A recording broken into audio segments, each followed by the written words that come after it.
Think back on last year. All of it. Go ahead, try. What's actually there?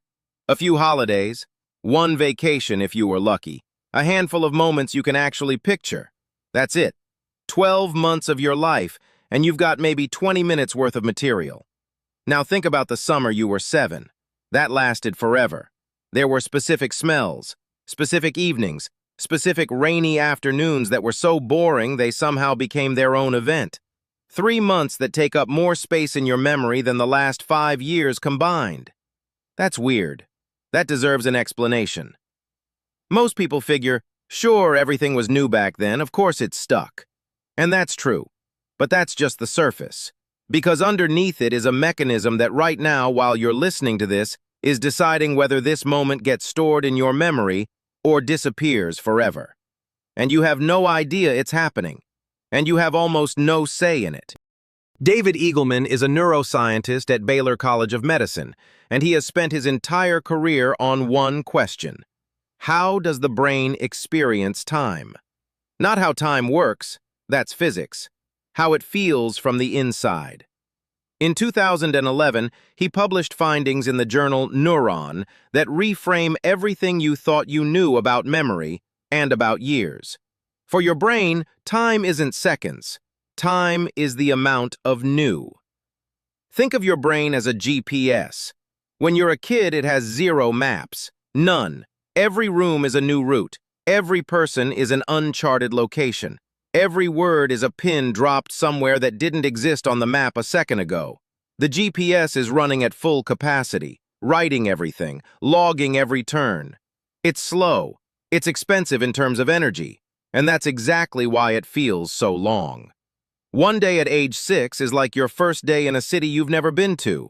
You remember the smell from the bakery on the corner. You remember the way the door creaked.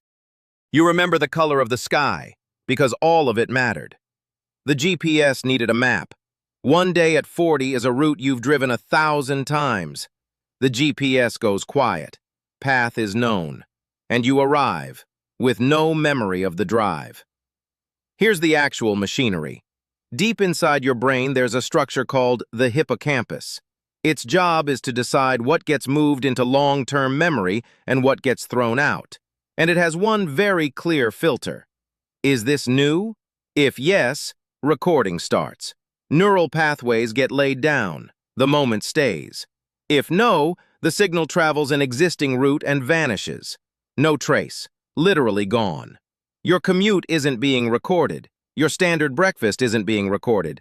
The conversation you've been having in the same format for years, not being recorded.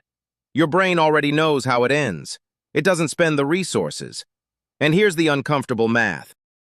In 2016, a team led by neuroscientist Louise Barrett at the University of Lethbridge studied how the hippocampus functions across different ages. The conclusion was simple and a little grim. In children, it records almost everything in detail. In adults, almost nothing. Not because it's deteriorating, because adult life runs on familiar tracks, and there's no reason to map the scenery anymore. Now flip the angle. Your ancestor, a person living 30,000 years ago, walked out every single morning into a world where every day was genuinely different. An unfamiliar track in the mud, an unfamiliar smell on the wind, an unfamiliar sound in the undergrowth that could be dinner or could be the end of the story. Their hippocampus wrote constantly and in detail, because those routes determined whether they made it to nightfall. The body was built for a world where unfamiliar is the default. Then came stability, then comfort. Then the daily routine that hasn't changed in years, and the body is still waiting for something new, and keeps getting the same thing instead. Your nervous system was written for an operating system that no longer exists. And here's where it gets genuinely uncomfortable. Because your brain doesn't just compress the boring stuff. Think about someone you see every day. Someone close, someone important, someone you've spent maybe 10 or 20 years next to. That person is gradually being stored with less and less detail. Not because they matter less, because they've become predictable. Root already in the system. Brain decided it knows everything it needs to know, so it stops logging the details. The voice, the gestures, the laugh in a specific moment. And then, if that person is gone one day, you'll find you remember them less clearly than you expected. Not because you didn't love them, because your brain classified them as a known route and didn't hit record. That's uncomfortable to know, but it's true. Psychologist Mark Whitman at the Institute for Frontier Areas of Psychology in Freiburg found something important in 2019. People who regularly encounter new things, new places, new challenges, new routes, subjectively experience time as longer, not more exhausting, longer. When they look back, the past year has more episodes in it, more texture, more memory. A year you remember in detail feels subjectively longer than a year you remember in outline. Whitman calls this richness of retrospective memory, not a metaphor, a measurable, reproducible fact.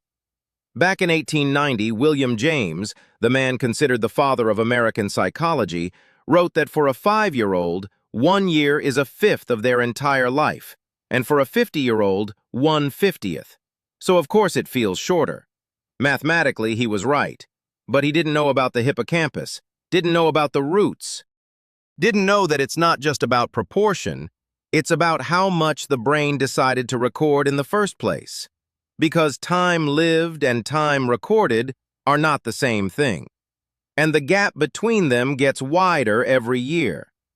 Time didn't speed up, your life just got less surprising to your brain, and your brain quietly stopped writing it down in detail.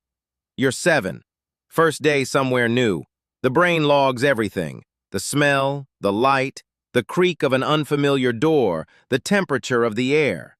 That one day takes up more space in your memory than an entire month of your 40s.